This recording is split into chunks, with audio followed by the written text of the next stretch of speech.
Good morning प्यारे विद्यार्थियों, Shri Ram school की ऑनलाइन क्लासेस में आप सभी का हार्दिक स्वागत है। आज हम कक्षा 4 ईवीएस विषय के लेसन नंबर 5 जिसका नाम है फूल ही फूल के बारे में अध्ययन करेंगे।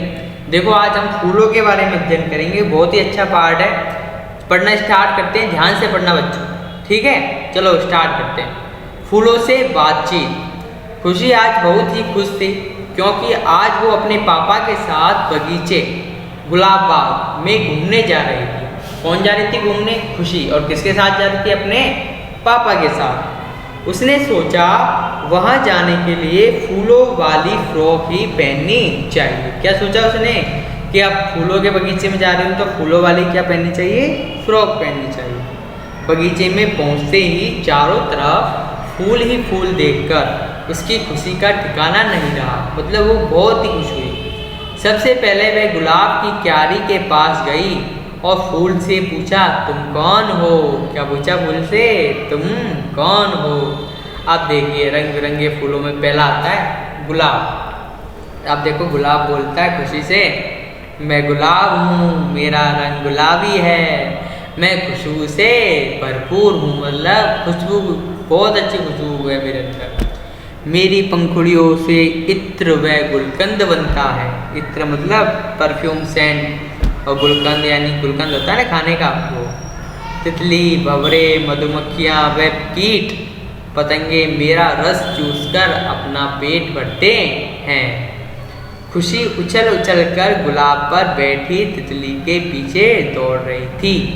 तभी पीले फूलों की क्यारी देख वह रुक गई। अब गुलाब से बात हो गई। अब कहाँ पहुंची? पीले के पास, पीले फूल के पास। खुशी ने फूल से पूछा, तुम कौन हो? अब देखो, दूसरा जो सूरजमुखी का पीला फूल है वो बोलता है, मेरा नाम सूरजमुखी है। जैसे जैसे सूरज आसमान में आगे बढ़ता है मेरी डाली उसी तरफ मुड़ जाती है। सूरजमुखी का फूल बोल रहा है। और मेरा मुख सूरज की ओर हो जाता है। मैं पीले रंग का हूँ, मैं कीट पतंगों का पेट भरता हूँ। मेरे बीजों से तेल बनता है। अब सूरजमुखी के बीजों से क्या बनता है? तेल। अरे वाह, तुम कितने सुंदर हो और सूर्य के साथ साथ मुड़ते भी हो, उसी ने कहा। अच्छा सूरजमुखी, मैं आगे जाकर और फूलों से बात करती हूँ।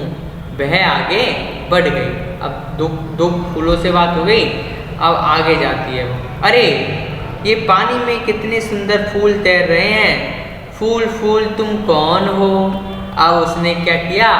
पानी के अंदर कमल के फूलों से पूछा, तुम कौन हो? तो पहला कमल का फूल बोलता है, मैं कमल का फूल हूँ, पानी में खिलता हूँ, मेरे पत्ते बहुत बड़े बड़े हैं, मेरे डंठल व पुष्पासन से बहुत अच्छी सब्जी बनती है।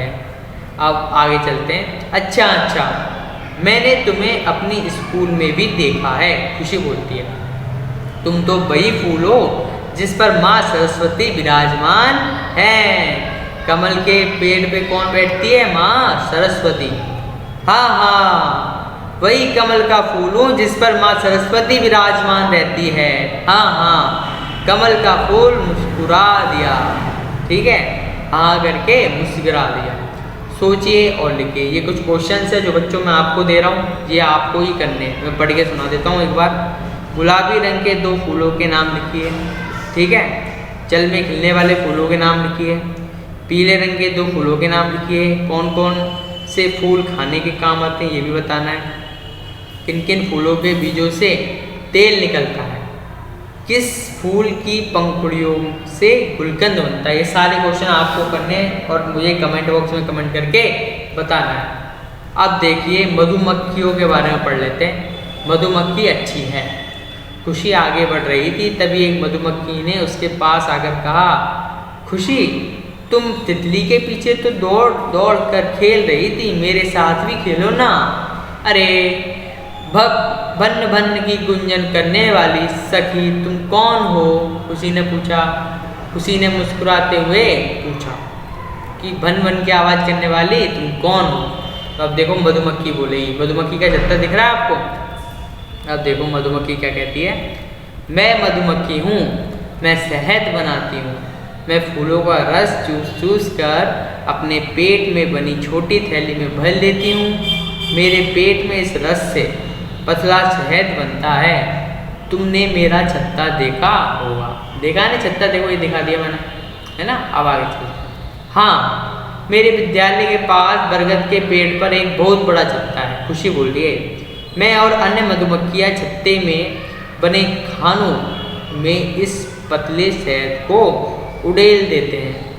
हम इसे अपने भोजन के रूप में एकत्र करते हैं। इसे गाढ़ा बनाने के लिए अपने पंखों से हवा करते हैं। आगे बात समझ में? क्या करती है? गाढ़ा कैसे बनता है शहद? पंखों से क्या करती है मधुमक्खियाँ? हवा करती है। हमें सभी खानों में शहद भरने में महीनों लग जाते हैं। बहुत मेहनत करती है। देखो कितने महीने लग जाते हैं। अरे वाह मधुमक्खी बहन, तुम हमें मीठा शहद देती हो, तुम तो बहुत अच्छी हो। ये किसने बोला? खुशी ने बोला। अब देखिए दोबारा दो क्वेश्चंस आ गए, इनको आपको करना है बच्चों। मैं पढ़ के बता देता हूँ। अगर फूल नहीं होते तो कीट पतंगों के जीवन पर क्या प्रभाव पड़ता? आप सोचिए, यदि फूल नहीं होते तो कीट पतंग कैसे जीवित रह पाते? ठीक है, ये इसका आंसर आपको देना है। आपने अपने आसपास मधुमक्खियों का छत्ता देखा हो तो उसका चित्र बनाओ। ये चित्र बना के मुझे सेंड करना, ठीक है बच्चों, कमेंट बॉक्स में। कहाँ कहाँ पर फूल? अब आगे बढ़ते हैं। कहाँ कहाँ पर फूल है? इतने में खुशी के पापा ने आवाज़ लगाई, बेटा अब घर चलें। खुशी अपने पापा के साथ वापस लौट रही थी कि एक क्यारी में झड़े हुए फूल को देखकर रुक गई। उस फूल को उठाकर पापा से पूछने लगी, पापा यह फूल किसने तोड़कर यहाँ फेंक दिया? बेटा इसे किसी ने नहीं तोड़ा है, ये तो खुद ही झड़ गया। फूल का जीवन जरा सा ही होता है। पुराने फूल झड़ते हैं और उनके स्थान पर नए फूल खिलते हैं। बेटा ये फूल बहुत काम के हैं। ये किसने बोला? उसके पिताजी उसको बता रहे हैं। हाँ पिताजी। मंदिर के बाहर मालिन चाची इन फूलों से माला बनाती है। वे इन फूलों को बेचती है। देखो ये क्या कर रहे हैं? माला बना रहे हैं और उनको क्या करते हैं? बेचते हैं। पापा फूलों की दुनिया कितनी रंगीन और सुंदर है। मेरी फ्रॉक पर भी फूल है। पर्दों पर, दीवारों पर, सब जगह फूल के चित्र बने हुए होते हैं। ऐसी ही बातें करते करते खुशी घर पहुंच गई। अब खुशी कहाँ पहुंच गई? घर पहुंच गई। अब सोचिए और बताइए। ये दोबारा दो क्वेश्चंस आ गए, ये भी आपको ही करने हैं। आपने किन किन वस्तुओं पर फूलों के चित्र देखे हैं ये बताना, ठीक है बच्चों। दूसरा क्वेश्चन मैं बताता हूँ। अगर आपको एक माला बनानी है तो आपको क्या क्या सामान चाहिए? ये दोनों क्वेश्चन आपको बताने मुझे।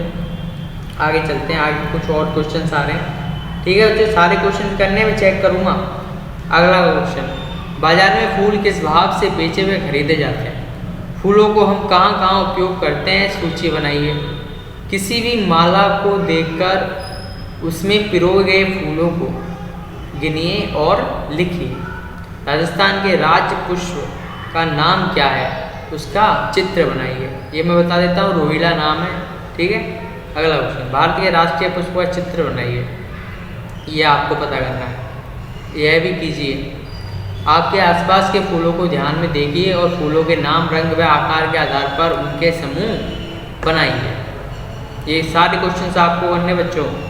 कक्षा के सभी साथी अपने आसपास से एक या दो फूल लाइए। कक्षा में इन फूलों की माला बनाइए। जब स्कूल खुले तो ये काम करना आप। अब देखिए हमने क्या सीखा। फूल कई तरह के होते हैं, ये बात सीखी। फूल हमारे कई काम आते हैं, ये बात सीखी। फूल कई जीवों के जीवन का आधार होते हैं, ये बात भी हमने सीखी। और लास्ट क्या सीखा? मधुमक्खियाँ शहद कैसे बनाती है।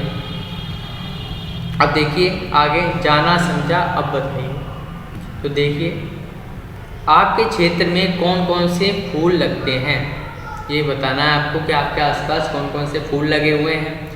अगला क्वेश्चन, नीचे दी गई आकृति को अपनी कॉपी में बनाकर फूलों से सजाइए। ठीक है बच्चों, ये सारा काम आपको करना है।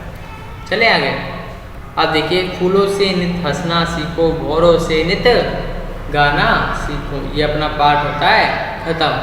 ठीक है बच्चों, अपना पाठ खत्म हो गया फूलों वाला। अब इसमें आपको कोई भी समस्या हो तो आप कमेंट बॉक्स में कमेंट करके हमें बता सकते हैं कि सर ये समस्या है, तो हम उसका समाधान करेंगे। बहुत ही अच्छा पाठ था। यदि हमारा पढ़ाया हुआ आपको समझ में आया हो और तो कमेंट कीजिए, हमारे चैनल को लाइक कीजिए, सब्सक्राइब कीजिए। धन्यवाद।